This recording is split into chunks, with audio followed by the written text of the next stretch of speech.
Good afternoon, everyone. Welcome to this afternoon's financial work group. Thanks for being with us here today. We'll give everybody a moment to get settled in. I also want to thank and welcome Bill Harriger from Berlin joining us on our panel today. We have several ODP updates of a financial nature that we want to cover with you. We are recording the webinar, so it would be available for anyone who missed the session. We'll cover some overall updates and conclude the session with some discussion around issues around rate assumptions and the rate setting methodology, and get into some of those issues, your questions and discussion at that time as well. So we are going to go ahead and begin. So I'll move to just kind of briefly cover what's on the agenda for today. We are going to get into some of the ODP financial updates. We will talk about the retroactive fee schedule gross adjustments, exceptions to the need-based rates, ODP rate assumptions and methodology. We'll talk a little bit just high level about ODP fee schedule rate appeals by providers across the state. And we'll talk also about the PA budget and prudent pay. And in fact, the budget is really where we want to begin today's session in terms of updates. So just as a little bit of background, TPA's request has been consistently since last July 2nd, $541 million into fee schedule rates. Of course, as we all know by now, rates were enacted in February after coming out as proposed at the beginning of the year. So, the number in the fiscal note, it's actually probably more like $406 million combined state and federal. The budget number looms around $400 million. We've consistently said, based on our original assessment and the original fiscal note, $405 million. To close that gap, $136 million needed. And of that $136 million, it takes $65 million in state funds to generate that remaining $71 million in federal match from Medicaid. So our latest information, you may be hearing this in the news as well, is that the General Assembly is pushing back on putting money into ours and other initiatives, wanting to allocate $5 billion into the rainy day fund from the unexpected surplus in state revenues from tax receipts. So we have just this morning pressed out information on that. We'll ask everybody to please support these efforts, let your legislators know. We would much rather see money go into DSP workforce than to the rainy day fund once again. So we are still having those discussions. We're actively involved with key legislators. Bill is also on the Government Advocacy Committee, so we can both kind of speak to that. I know we have some members in the audience today as well. So as you have questions around that, but just the framework in terms of where we are financially, the feedback we had been getting recently throughout the campaign was positive in terms of both Republican and Democrat members supporting DSP workforce. So we had very positive response. We had dozens of letters sent by General Assembly members to their caucus leadership. So we remain on course, but this is the final couple of weeks before the budget is going to be finalized and enacted for the upcoming fiscal year beginning July 1st. So there'll certainly be more to report on the budget in total. We wanted to remind everyone about the ARPA money that is available. So there is one-time funding available for ARPA, two initiatives. One is for training and credentialing programs, also for business associate and employment programs. So the deadline for that is fast approaching. It's June 30th. We did a workshop after our May 27th membership meeting. We talked to some members potentially about how much they wanted to collaborate in terms of perhaps a credentialing program. The main emphasis of the session was really to promote the application of the funds. There are significant dollars available under this ARPA initiative. You can request up to 1% of your total ODP revenue from either 1920 or 2021. So it's a minimum of $100,000. So you can ask for anywhere from $100,000 up to 1% of ODP revenue. So we are scheduling another workshop. Based on the workshop we just had, we polled members in terms of their interest in learning more about NADSP and possibly collaborating around that. I really don't know that we have time to talk before the deadline application about collaboration, but we did want to bring NADSP back out based on the interest of members. So we have a session set up June 22nd, next Wednesday, 10 a.m. We'll open registration on that. So to the extent there is money on the table, the reporting back to us is that right now it's been a very underwhelming response and request to this money. So, and we know there are some significant requests in there. We just want to make sure that everybody is aware that you can get anywhere from $100,000 upward to institute these programs. So just briefly, the announcements that we covered. So, and if Craig's able to join, we'll try to post these things into the chat for you, so you have these actual announcements. You know, a few of the excerpts from the announcement 22031 specifically on this initiative, you can see listed on the screen. NADSP really hits the adoption of CMS core competencies, and the last bullet point, being creative and coming up with career ladders, credentialing programs that are sort of maybe unique to you, but build career paths in terms of DSPs and levels. So we covered a lot of this in detail. I'm sure we will do so again at the upcoming workshop. But again, for this forum, just wanted to make sure you were aware that there is significant money available from ARPA for this initiative and also for the technology initiative. The technology initiative deadline is not until October 31. So you have a little bit more time there. And the money is not as much as for the credentialing. So $20,000 is the provider cap right now for the technology initiative. Again, that deadline is later in the fall. We will probably do a similar workshop to promote and to provide some technical assistance where we can, and explore whether or not there are some collaboration opportunities on tech also. The applications do go to Rick Smith by email. There are progress payments that are eligible, I think up to 2. Basically, in conversations with Rick, it's really just demonstrating what you spent the money on. So it's not a difficult process in terms of putting in expenses for progress payments and a final payment. The form is very straightforward as well. So that's the entirety of the form that you complete, submit, identify your initiative, your spending. There's a few line items, and that's really all there is to it. Again, they've not received a lot. We would hope that we are getting a few more providers across the state to apply for this money and potentially use it in a way that we can collaborate over its application in terms of workforce development. We also wanted to call out the online reporting tool announced in ODP announcement 22036. So this is a form that does replace the DP 1024. This is done through a survey or a Question Pro survey. You're asked to complete the survey when you have vacancies. This is residential only, but currently there does not seem to be widespread adoption. I have heard that the report that's being used on the online tool pretty much mirrors the same information, but this is intended eventually to be something that would help providers, ODP, AEs, SCOs better coordinate residential vacancies and have more current, accurate information on residential vacancies as well. So we next wanted to call out some things related to the waiver amendments. So you see on screen, this was announced in ODP announcement 22061. I think that came out about a week ago. So these are amendments effective June 1st to the consolidated waiver. As you may know, there's also a new application for the upcoming 5-year renewal. But these are some things that have been approved. They're in the renewal, but they are effective June 1st, this month of this year. So we've just highlighted a few of the things that have financial implications. Eligibility has been expanded in the waivers to include children with a developmental disability that resulted from a medically complex condition. The delivery of a service during inpatient hospitalization is currently approved under Appendix K, but this was written into the waivers. So this is now officially approved into the waiver, so that will not go away when Appendix K provisions do go away.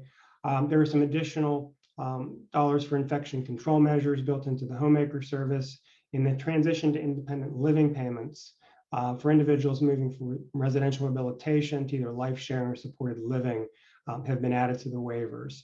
So last item is the new rates and services. We referenced another ODP announcement that ODP references in this announcement, talking about these 2 new services and fee schedule rates. So if you remember, before all of the rates were approved, there was an announcement saying these are some new rates that we've applied for in the waivers. This is the announcement. So these are the specific descriptions of services, W codes, and rates.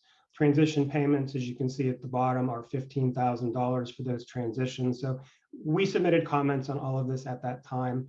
This is enacted, so this is what is in place currently as of June 1st, as approved by CMS. We also wanted to provide a little bit of an update on state center closures. These are still scheduled to be closed, Polk and Whitehaven, November 30th. We are advised that letters have been sent to those individuals who remain at those facilities. So we do want to remind everyone that there is startup funding available if you are in a position to transition and have a vacancy. So we encourage you to explore this. We're certainly well aware that we know there are workforce issues, and that is really the biggest impediment, and ODP is well aware of that. ODP will likely transition a lot of folks to another state center that is not scheduled for closure, but we mainly wanted to make sure you were aware that this is continuing on schedule because the state has made the decision to transition those people either to the community or elsewhere in the state to another state center. So the startup funding is available. If you're interested, we'd encourage you to contact ODP directly. So prudent pay, an issue that has been actively discussed for a long time. This remains suspended through the upcoming fiscal year through June 30th, 2023. PA House Bill 2530 was passed in the House just recently. So we want to talk a little bit about implications and next steps, but I'm going to bring Bill in. Welcome, Bill. And I know this is an issue you've been a big champion on. So I'm sure you want to make a couple of comments or maybe give some background or new information. Sure. Thank you, Patrick, and good afternoon, everyone. PA House Bill 2530 was a bill that we had introduced into the House through the House Human Services Committee, and it passed unanimously out of the House, 198 to 0, and it's moved to the Senate, and it's with their Health and Human Services Committee there. So I would encourage anyone who has any contacts on that Senate committee, at the House Human Services Senate Committee, to encourage them to consider picking up House Bill 2530. It's a very short bill. It's a couple of paragraphs. And basically what it says is that it exempts providers who receive funding from ODP from any kind of reinstitution of prudent pay. And for those of you that may recall, early in the pandemic, prudent pay was actually turned off to the department's credit. Many of us basically had called them up and said, hey, we're hemorrhaging cash and we need some cash flow. And of course, that's before any federal monies was in the pot. And we suggested that prudent pay was one way that they could accelerate cash flow back to providers by turning prudent pay. And in essence, we basically got a little less than 2 months pay in a 1 month period. So that certainly helped with cash flow. Now that it's turned off, we would like to see that remain off. And indeed, it is going to be off through the end, as you see on the slide here, through the end of June 30, 23. But we'd like to be removed from that list of services that are subject to prudent pay. The real value of prudent pay is basically 21 days of cash flow. So just take 21 divided by 365, you're right around 6% of your annual revenues is what the impact of prudent pay will be to you. So it is a pretty important number. I think across the state, it's probably a little north of $200 million, but it's one-time money. And the way I explain it to the folks at the state is it basically doesn't cost the state another penny because they already spent it when they turned it off back in 2020. And it's an opportunity cost, if you will, that the state could turn it back on and claw back that 230 million or so from the providers. Our accounts receivable will go up, our cash will go down. That's basically the implications for it. So obviously we made a connection with the House and everybody understands the issue. And we just need some help from the Senate to try to get this thing done. So we're hoping to get it done this year, which means it has to be passed out of the Senate and ready for the governor's signature, I think by November. So again, if you know anybody that is on that Senate Health and Human Services Committee, please reach out to them and encourage them to pass House Bill 2530 through the Senate and on to the governor. Thanks, Bill. Thanks for your hard work on all this. Certainly, any questions, please feel free to jump in. Before we move on, I think, Bill, I saw a question about in the Southeast, maybe some issues on the viewability of the tool. Some of you may have sat in on a meeting this morning with Allegheny County ID providers. So I know there was a report that it certainly is not capturing all of the vacancies. There were fewer vacancies statewide than what Allegheny County knows to be accurate within Allegheny County. So I think the numbers were something like 66 statewide and 130 known in the county.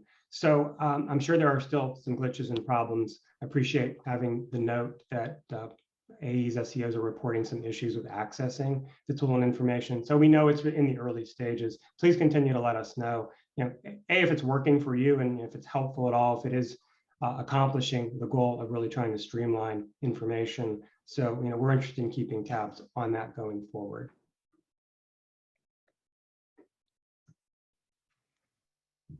Gross adjustments, this was announced in ODP announcement 22052. So what we have learned as of this morning, I spoke with Rick. Rick Smith indicates that there was a glitch in processing that has been resolved. They are currently being processed. He says that you can expect to see gross adjustments for the back pay due from the adoption of fee schedule rates effective July 1 for the ODP waivers in next week's remittance advice. Again, per the announcement, they will pass through the location code with the greatest dollar volume activity. So that's pretty consistent, I believe, with how ODP has done recent gross adjustments. So you should expect to see your gross adjustment in the upcoming week. So certainly, if you do not see that, if you have questions about it, you can post them in the chat here, ask us. We'll tell you what we know, but certainly by next week, if you're not seeing something in your remittance advice, please let us know and we will follow up. Fee schedule rate exception letters. So this is a new issue that was just brought to my attention by a member this morning. So I'm interested to know if you are aware of this issue, if you've experienced this issue. So what I know from a few conversations, that the exception letter, so if you have a residential rate for which you have an exception to the fee schedule rate, you receive a letter. So the letters were issued last week. So they are written to you as a provider, to whoever the contact is in your organization who would receive that, but they were sent only to the administrative entities. So you have a letter with your rate and the approval goes from July 1 through December 31. It is a 6-month approval letter, but you may have not seen your own letter.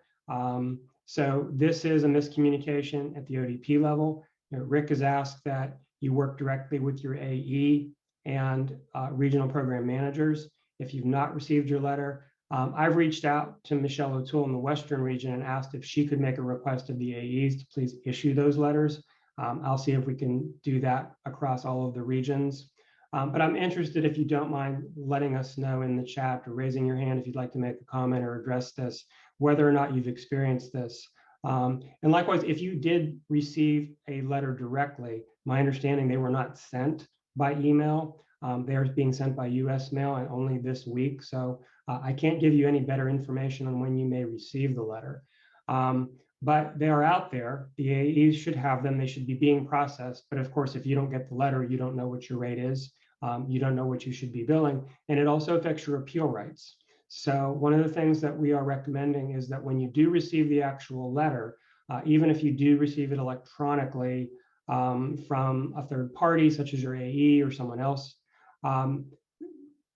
please keep the envelope with the postmark because the letter will probably indicate not only your appeal rights, that the letter is actionable, but you have a limited amount of time, as you do with all appeals, to file appeal on that rate. So more than likely, it will indicate 33 days. That's typically what they do when they mail letters, versus if it's posted online, it's a 30-day window to file appeals.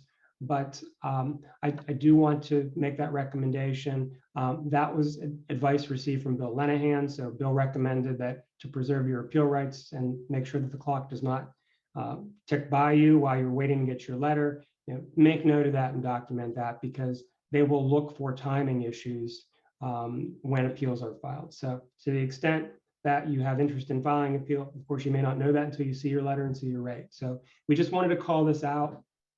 Again, we've made requests to push it out. I do have confirmation from Rick, you will receive it in the mail. But at this point, if you have questions directly on a particular individual and their rate, contact your AE directly, your regional program manager. Again, I would appreciate seeing or hearing from anyone that has had any experience with this, or even if it's just new information, you were not aware of this. Okay, Craig, if there's anything in the QA or chat, please just jump in and we'll try to make sure we answer everything. So fee schedule rate appeals, our information is that there are approximately 75 provider rate appeals that were filed statewide. We're in the phase now where the next upcoming steps procedurally are mandatory disclosures and discovery requests. It's apparent that the state has worked with a number of the provider groups that have formed in filing appeals, including the TPA group, to sort of align the deadlines. This is obviously to buy them some more time, but it does create more time on our side, particularly given an environment where we are still pressing to see fee schedule rate changes occur through the budget process. So it's not a negative, at least until we get into and through passage of the budget and see if there is any impact on rates. But we will continue to want to move things along in the process. So these are the next couple of steps. My understanding is that anyone that's appealed and is part of a group being represented by a single firm, whether or not those appeals have been consolidated formally or not, that everybody is pretty much in alignment in terms of these upcoming dates. That will create an opportunity for us to coordinate more broadly across these groups, and information sharing just becomes sort of a requirement in terms of preserving rights and making sure that the proper documentation, information sharing agreements are in place. But just at a high level, we don't really want to get into too much of what's happening in the appeal process, and won't talk about that, about individual appellants or what's going on currently in strategy. But really, we're kind of working off of what we know at a high level in terms of the rate assumptions. So that has been the starting point. We are now starting to drill down into individual member experiences in terms of financial impact. So as that comes together, for those of you that have filed appeals, those arguments and strategies will of course be put forth to the greatest advantage and benefit. And of course, in the appeal process, everything is on the table. We will not be limited to just looking at DSP compensation and related issues, but in an environment where inflation has run wild and these are to be market-based rates, we have an opportunity, of course, to look at every single line item, and certainly all 10 elements of the fee schedule rate regulation that have to be addressed by regulation. So there'll be more to report along the way. And of course, if you have filed appeal, either through the group you're in, your counsel, and if you're in the TPA group, we'll be having more detailed conversations as those things unfold. So as we kind of transition into the discussion around rate assumptions and the ODP methodology, I know that at the beginning of the year, and as the ODP rate work group was brought together by representatives from across the state, and I think it's a group of 10. 9 of the 10 are TPA members, so it was a really good opportunity for us to have you assemble and continue to have dialogue amongst yourselves and with other members in terms of what issues rose to prominence in terms of what needed to be addressed, which assumptions were most problematic. So I'm sure that we will learn more through the appeal process, through discovery requests. There may be some strings attached in terms of information that is released by ODP, but eventually there's no reason that this should not be publicly known and transparent in terms of rate setting process. So being that it's each of you that deal with these issues on a day-to-day basis, we do want to continue that dialogue. Bill had agreed to step up and continue to work with that group. As busy as things have been over the last few months, I'm aware that the group hasn't gotten together to really discuss these things, but I know we have several members who have registered for the session. And I thought Bill could take a moment to kind of walk through impressions and maybe kind of lead us to the next step of what either the group may want to look at, or you as members, or just with a particular interest in an area. So before I turn it over to Bill to sort of make his comments, I just wanted to share on screen kind of an extension, as I mentioned, from our comment letter, our assessment and evaluation of the proposed fee schedule rates, what we looked at as primary deficiencies that were also deficiencies that would affect everybody. So of course, DSP compensation was really sort of number one in the analysis of what the rates are funding. The overtime issue, highly criticized in terms of the methodology that ODP used. Back to compensation, it's really not clear in anything that's been publicly disclosed what Bureau of Labor Statistics standard occupation classification codes were used by ODP in determining what replicates a DSP. Of course, the main source that we point to in advocacy is that the state pays state center workers a certain amount of money, which is about 30% more historically than what has been paid and funded for DSPs in the community. Health insurance, a net reduction since the last time rate assumptions were published. We see a reduction in health insurance expense in the assumptions. Administration, 10% per rate assumptions across the board for all services. And when we take a step back and take a different look at administration, administration you may define by several standards. You may look at things under GAAP or certain regulations. I think there's a little nuance to administration. In the context of rate development and methodology, administration is really being treated by ODP as everything that's not specifically identified in another line item. So to the extent you have compliance issues and you have other staff that are not a director of a program or somebody doing service coordination or case management, there's a list in the assumptions of what they're funding for those rates, and then everything else is really not addressed. So you have to reasonably assume that they expect you to cover that through 10% administration. So we're looking at all of those issues, and of course, in the appeal environment, we also want to know other material changes. So at the top of this slide, we also want to look at utilization and claims distribution. So these are elements that we think will also play a role in terms of the appeal environment. But overall, this is really something that should affect and inform rate setting in general. Certainly where utilization is set, where productivity is set, is a big factor in terms of how you get reimbursed and downtime you have that is completely unavoidable. So we're trying to look at this both in the aggregate and individually by specific services. And our argument, of course, is that every service, regardless of percentage increase, is deficient, mainly because ODP did not take into consideration the proper amount of growth by the BLS standards and their own tables. So we've run those calculations. That information is all available on our website if you're interested in going back and looking at it. You can look at the detail and the breakdown of how we analyzed it. And as I turn it over to Bill, I'm just going to sort of advance into what you can find online. And this will address these next 3 slides. I can toggle back and forth as much or as little as we need or want to. But these are the res-hab assumptions. There are assumptions for non-residential as well for PFDS. So this captures a lot. They're very similar in their setup and makeup, but this is wages and related. So this is a direct care. The second page gets into other allowable costs related to benefit expenses. You start to get into vacancy, absentee factors, productivity. And on the last page is where you see, among other things, the 10% admin. So this is literally the summary of how the rates are developed. Now, we would argue and have argued, of course, that they're in many instances, they're both very vague and ambiguous. And at the end of the day, despite on this slide where you see various ranges of wages, ODP is funding some fixed amount of money for a DSP to build it into a single rate for a single service.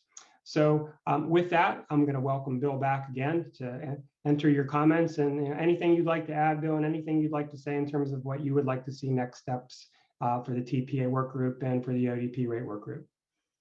Yeah, thanks again, Patrick. It's like deja vu all over again. Some of you who are around during the Chapter 51 settlement time period, there was a group of providers and ODP staff that got together. There was about 10 people together. Some folks from advocacy were also there. And we had made, I think Ted Dallas was the leader of ODP at the time. And I think we made about 12 different recommendations how to strengthen the system back then. And basically they were all denied at the end of the day. And most of us, if I could speak for all of us on that rate work group, kind of feel the same. And we made some very specific recommendations and pointed to ODP as to areas of concern for us in the assumptions, backed it up with facts as best as we could pull together in such a short order. And quite frankly, most of that was ignored. And so what we see in front of us is the residential habilitation services rate assumptions. A lot of the other services, the assumptions kind of follow the same format. And I just want to highlight a couple of things where we have some issues. Of course, the DSP wage is really the driver of everything that we spend. All the monies that we receive, the bulk of that goes to pay the DSPs. So that was concerning to us. But here we are with a DSP wage of $14.78 up to $21.34. That's about a 45% gap between the two. So anybody want to take a guess as to where in that range ODP is paying? I don't think we're near the 21.34 ballpark there. And maybe if you can scroll to the next page down. Yeah, thank you. We spent quite a bit of time as the rate work group on this page in particular. And we pulled the 10 people while we were on the conference call Zoom meeting with ODP as far as program specialists, and just asked by show of hands how many people have one program specialist to 20 people in a residential setting, and then asked for how many have 1 to 18, 1 to 15, 1 to 12. And we kind of recommended that maybe 1 to 15 is a little bit more of a realistic realistic number with all the paperwork that just keeps getting piled on year over year. And but they stuck with the 1 to 20. Health insurance, again, was very concerning to us in the fact that it went down year over year from 4 years prior. The rate assumptions from 17-18 to today's rate assumptions of 571.29, that was very concerning to us. And again, we did a quick poll of the 10 individuals, and I think we were coming up with an average per employee per month cost somewhere in the $800 range. The difference between 571 and that $800 number is a couple $100 per employee per month. Well, if each employee works, 170 hours, a full-time employee works 170 hours, per month, that could be a couple bucks an hour, is what we're being shorted in the assumptions by this one assumption actually being so far off target from what we actually spend. So that was concerning to us. Overtime, they did make an adjustment for the overtime. I think it was like 1.2% in the original numbers from 17-18, and this year they had targeted at 5% overtime. It makes more sense for that number to be a 10% adjustment. If you assume that, for example, 20% of your hours paid are paid at overtime, we need to gross up the base wage by 10% to equate for 20% of our hours being paid at time and a half. And so even though our overtime, say, is running at 20%, we would need to see a 10% adjustment here, and they have a 5% adjustment in there. So we're not even getting credit for all of the overtime. And then they further limit the overtime to only positions that have a salary less than $35,568, which I find kind of problematic. In fact, their own direct support professionals start out about $36,000 per year. So obviously they're not paying any of their own DSPs at time and a half. And their LPNs that start out at almost $29 an hour, where they're obviously not getting time and a half because they're a lot higher than $35,500. And the RNs starting at almost $40 an hour, well, they must not get overtime either. But we all know that they do get overtime. And so this blanket $35,500 is anybody below that is the only ones who are going to qualify for that overtime assumption is erroneous. We all know the Fair Labor Standard Act says two caveats. One is the duties and one is the dollars. And the dollars is $35,568. But the duties kind of rule the day as well. So they've just totally ignored that. So that's problematic to us as well. Maybe jump forward ahead one more page. Yeah, there we go. or back one more maybe. Yep, thank you. The productivity, we spoke a lot about PTO days and what all does that entail, and the turnover in the training days is something. We still don't know how the math works on their training day calculation, but they've increased it to 24% of staff, which I think is higher than what it was in the 17-18. We also spend quite a bit of time talking about the full-time, part-time split. And many of you remember, I think it was Community Participation Services, or maybe 7060, where we had made a case across the state. We'd made a case that it's not 30-70, 30 full-time, 70 part-time. It's more like 70-30. And I believe ODP made that adjustment and the rates didn't change at all because it's in the range. Well, that's impossible because a lot of these benefits in the overtime calculation are impacted by that full-time, part-time split. So that's concerning to us. The 10% for admin and the 4.4% for transportation. I specifically sent an email to Rick and to Kristen and to their budget director, basically saying here was the 8 years cost report data. And it shows that the first 5 line items on the cost report that many of us remember were DSP salaries, line 2 DSP benefits, line 3 was middle manager salaries, line 4 was their benefits, and line 5 was basically if you have to contract for either lines 1 and 3. And basically those are the only 5 line items that I can find in any of these assumptions that have a dollar attached to it. The rest of it is a percent. But when we look at that historical cost report data, what we find is the lines, if you will, 6 through whatever, 15, I think it was, that number is more like 25 or 26% of the total cost. And in these assumptions, we're getting 14.4%. So that's also problematic. So those are all things that we brought up as a group to ODP, and obviously, as you can tell by the assumptions here on the screen, a lot of that has been ignored, which is again is quite concerning. I had thought about writing a right to know request to try to get some specific information in regards to the rate setting process at ODP with ODP and Mercer, and but I did not do that. And but however, someone else did. And they forwarded on 2 big zip files to me with probably 150 different emails, and some of the emails have 5 or 6 different attachments to it.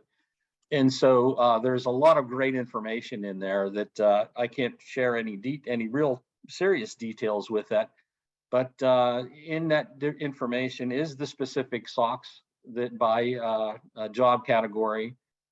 It differs by DSPs, whether you're a CPS provider of a DSP, or if you're in-home and community services, or if you're a residential provider. And so the SOX are different, between those 3 groups of DSPs, if you will. And the weightings are also different. And so that's how some of the numbers have changed. They did spell out a little bit of their overtime calculation, and at one point in those assumptions, they were using a 10% that we had asked for. Which would gross up to 20% overtime. And then further on in the discussion, they reduced it back to 5%. So it's there's a bunch of good information there on these basic assumptions that we brought up. There's a specific calculation, not a specific calculation, but it points to a calculation to how they got to the health insurance number. And they looked at various industries, and they in the private sector, the statistic they use is $2.76 per hour is spent providing a health insurance benefit to full-time employees. And the health insurance rates in Pennsylvania are 19% higher. So you take that $2.67 times 2,080, divide by 12, times almost 20%, then you pretty much come up with $571.29. So that has nothing to do with reality. And I think, one place where we could push back is have some more factual data. They say it has to be market-based. Well, what's a better market than their own DSPs, which is why we are advocating for equal work for equal pay. Well, the state contract calls for $519 per pay. to be funded to provide health insurance for full-time and part-time up to a certain hour threshold employees at the state level. So they're funding almost $1,020 a month or $1,040 a month, where we're being constrained to $571. So, you know, we need to push back on these quote market rates that they've used.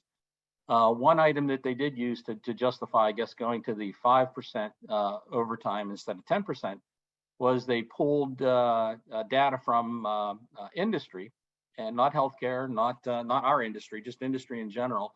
And they had on average something like 4.7 hours or something per pay was being spent with overtime hours. So they're trying to hang their hats on some of these things, but so we have a pretty good feel for everything that they've done. I printed out most of the paperwork from I think it was zip file 2, and it's about 4 inches double-sided papers, and trying to go through that right now as we speak. So I'd be happy to answer any questions, and would ask other folks who are on the committee to also chime in.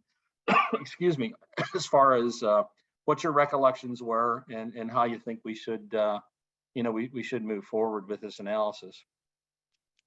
Thank you, Bill. And I know we do have, just scanning who's present today, we have several other members on the group. So as Bill invited you, you're welcome to sort of offer your comments as well and your perspectives. And while we wait on that, or some questions, and you can please feel free to raise your hand or jump into the chat and let us know if you have some comments.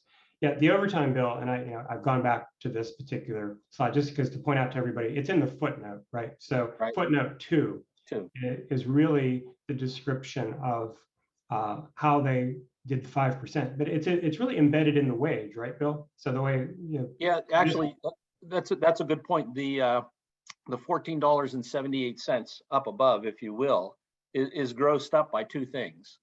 All right, it's grossed up by the 5% overtime assumption.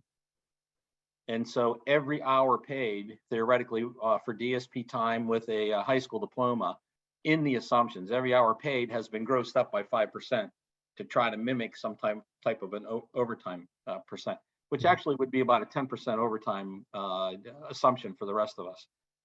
So it's grossed up by that. And then they also, I think in the BLS data that they used was from May of 2021. So it's 2020 data that they use from the SOX to pull it. So then they have an inflation factor based on that data. And I think they used either 3 or 3.5%. And they only inflated it to the midpoint of fiscal year 21, fiscal year 22-23. So is that new information? Is that something you just learned? What's that? Is that something you just learned that they? Yeah, it's in the 150 emails that went back and forth. So they one thing that someone else had said that the folks probably got lazy when they were all zooming from home on these things. They had to put everything in email instead of going down the hallway and talking things through. They've actually documented things, via email. And so of course that's all part of discovery, if you will. So there are some concerning things to me. It's very clear. I'll share a little vignette of my experience over my many decades in not in this field, but in healthcare finance. About 100 years ago, very early in my career, I was working at a rehab hospital in Erie, and it was a for-profit chain. I think it eventually sold to Health South, I believe, somewhere along the road. But so I was the controller at the time at this rehab hospital. And so corporate, it was budget season, so corporate sends you the formats. And this is how long ago the budget formats were in Lotus 1, 2, 3. And so we would fill out the budget formats and send it out, and it comes back not good enough. So we change some assumptions, play with it a little bit, send it back, not good enough. We did that 3 times, not good enough. Finally, I just called up corporate and I said, what do you want it to be? And I'll build the assumptions backwards to make it. But this is all garbage. And they said, doesn't matter. This is where it needs to be. So that's what we gave them. And I left shortly thereafter. So that was a good move on my part. But I kind of feel it's deja vu all over again with ODP, in that they basically took a look at the additional funds that could come into the system, and then they worked the assumptions backwards to hit that goal. So If they were given the approval to spend $400 million, they plugged $400 million in at the bottom, and then they fudge all the assumptions going back up until it magically comes out to be around $400 million, and then they're done. So whatever input we gave them, it really didn't mean anything, because if they had to tweak it to the left or tweak it to the right to get the 400 million at the end of the day, that's what was done. Hey, Bill, I'm interested in your thoughts and thoughts of maybe other members on the work group or just TPA members in general. And Craig, I think we have a few questions out there. Please make sure, if you can, we don't miss anything. One of the things I think I'll hit on indirectly, but before that, Bill, because they don't take these assumptions and really walk us through how they came up with a particular rate, this residential needs group 473, you can't, isn't it true that the assumptions could virtually say anything? They could really sort of satisfy us on the assumption side. But if we don't have the crosswalk of how do they get to the rates? Yeah, the specific, that's been a pet peeve of mine all along. And I think when we were meeting, the 10 of us were meeting, we actually talked about the vacancy rate. And I think Oren had posted a question about the 97% vacancy rate. So we had asked about that. And in part of the email chain is a confirmation that we don't need to change the vacancy rate. And they focus primarily on residential. And so what they found is that for residential authorizations, it was like 97.3% were being billed. So they felt good at 97%. But what about the vacancies? So if you have a capacity of 3 and you have one person who's gone for 1 month, 2 months, 3 months, they don't have authorizations, that are being billed. So that's a bad statistic that ODP was using to justify leaving it at 97. Mm-hmm. But to your point, Patrick, they could just put 93% in there and we'd say prove it, and they can't prove it. Yeah. Right. Yeah, so I guess to your point, they could have shut us up by putting 93% in there. We'd all be happy. Oh, now we're getting 93% vacancy. But what does it mean for the rates at the end of the day? Yeah, exactly. And this might be another example similar to what you cited with emails. It's there, so it has meaning in that we're reacting to it. But even if we fixed it completely, we really wouldn't have assurance that it got into the rate. So maybe just something to think about. Somebody's doing that, right? They're bringing Mercer in and they're coming up with a fee schedule. So there has to be a process. So just one more point around transparency. So I think we had a question about vacancies and maybe how that affected overtime. I will say that in terms of data requests from people who have filed appeal, we are trying to break down cost of overtime separated from cost of straight time and also contracted staffing. So we're trying to get a breakdown that would lead to a true percentage, at least from what is a pretty representative sample of providers, which we think would be, of course, for the purposes of the appeal, that's real data for them. That might be representative statistically of the field itself. Certainly, it's going to be higher than a 5% embedded, because by ODP's own surveys, they'll cite 27% vacancies. So how are those vacancies being filled?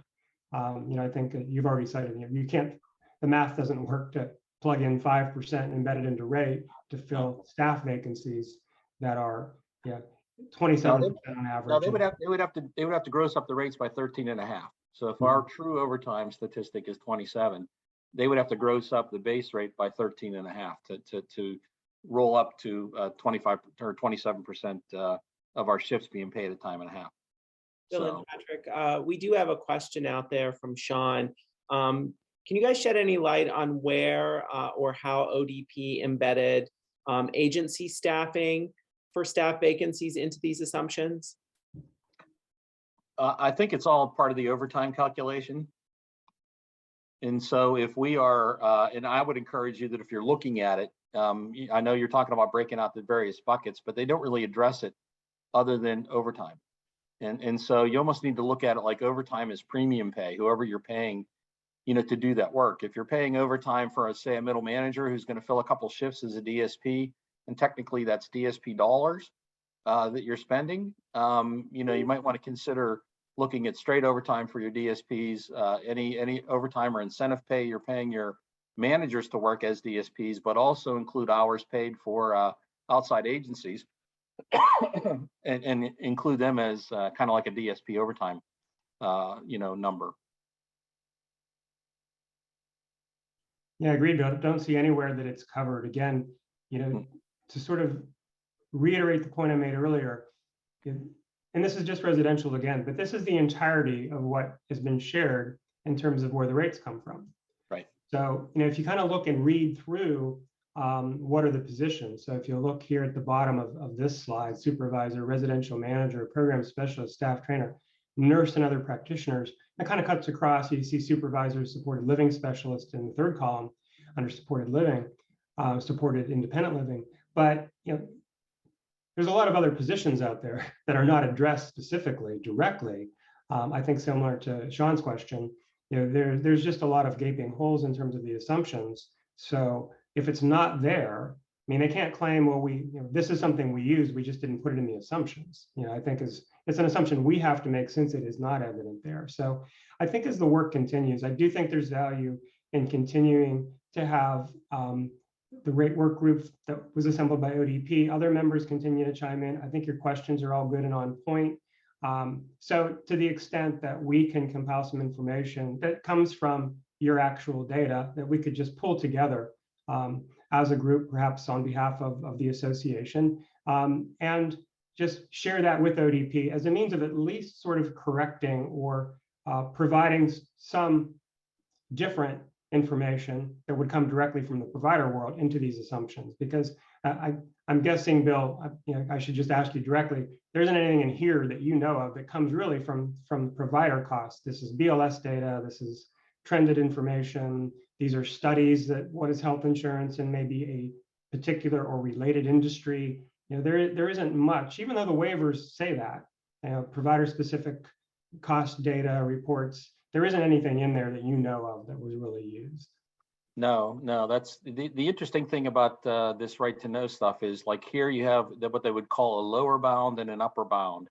And I think even in the hours assumptions for residential, you have, assist level 1 in a 3-person home, you have lower bound and an upper bound number of hours. Well, in the documents that I received, we actually have by service code what the lower bound rate is and what the upper bound rate is, and then the rate that was chosen.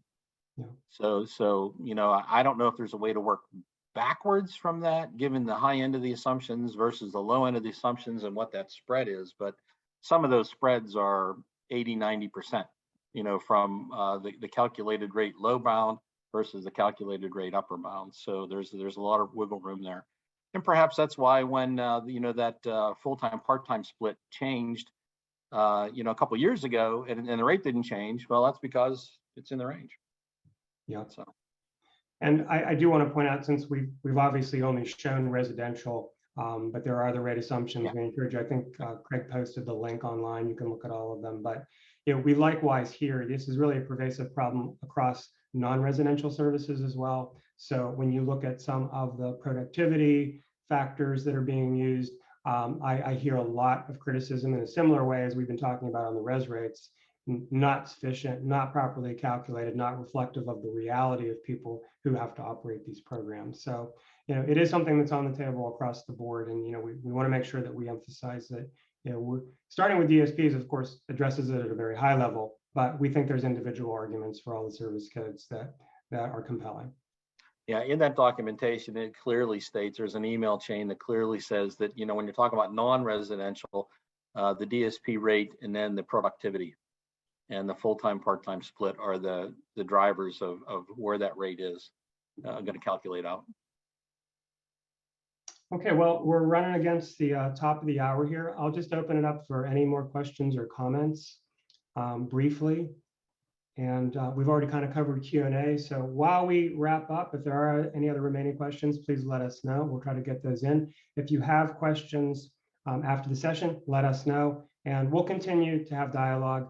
Bill and I and the other members, we'll be doing similar things around right to know, compiling information that's available, and certainly share that with you as we are able.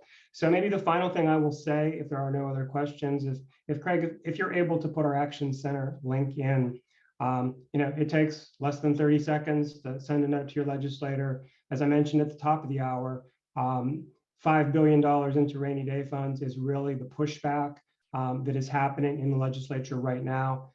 We have been consistently asking for the additional $65 million since the rates were proposed. That was just the simple math of the calculation of the shortfall that we had asked for originally.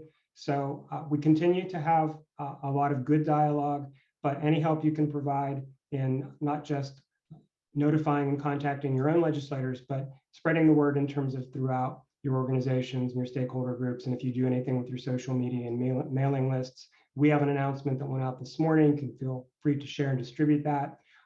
I've shared our announcement with other associations. We've gotten some responses there. So we're trying to align as best we possibly can in terms of getting the word out and consistent messaging around the need to support this DSP workforce. So we'll keep everybody posted on that.